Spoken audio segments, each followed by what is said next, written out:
ಸಪೋಟ harvest ಮಾಡೋಣ ಅಂತ ತಾರಸಿ ತೋಟಕ್ಕೆ ಬಂದಿದ್ದೀನಿ. ಇದು 2ನೇ ರೌಂಡ್ ಹಾರ್ವೆಸ್ಟ್. ಪರ್ಫೆಕ್ಟಾಗಿ ಹಣ್ಣಾಗೋದಕ್ಕೆ ರೆಡಿ ಆಗಿದೆ. ಯಾಕಂದರೆ ಇದ್ರೊಳಗೆ ಹಾಲು ಬರ್ತಾ ಇಲ್ಲ ನೋಡಿ ಎಷ್ಟು.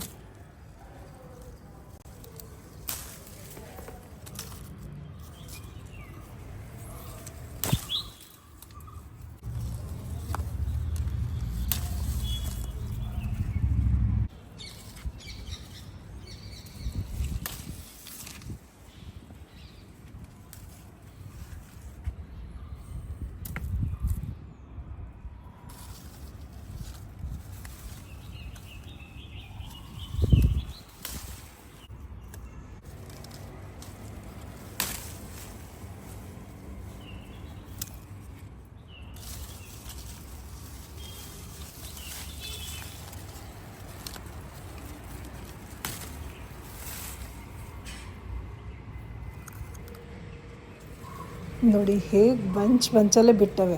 ಎಲ್ಲದಕ್ಕಿಂತ ಜಾಸ್ತಿ ಸೈಜ್ ಇರೋದನ್ನೇ ಹಾರ್ವೆಸ್ಟ್ ಮಾಡೋದು.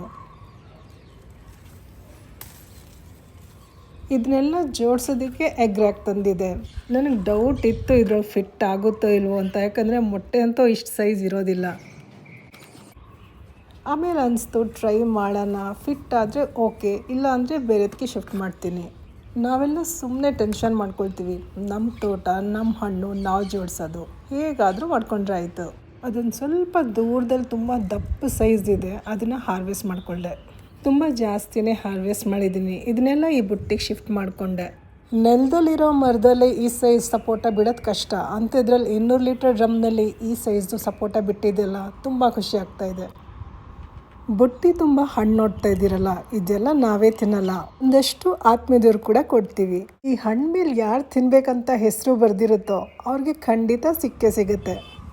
ಹಣ್ಣೆಲ್ಲ ಹಾರ್ವೆಸ್ಟ್ ಮಾಡಿ ಕರೆಕ್ಟಾಗಿ 1 ವಾರ ಆಗಿದೆ. ಇಲ್ಲೊಂದು ಹಣ್ಣಾಗಿದೆ ನೋಡಿ, ಸ್ವಲ್ಪ ಸಾಫ್ಟ್ ಆಗಿತ್ತು, ಅದರಿಂದ ಹಾರ್ವೆಸ್ಟ್ ಮಾಡ್ತಾ ಇದ್ದೀನಿ.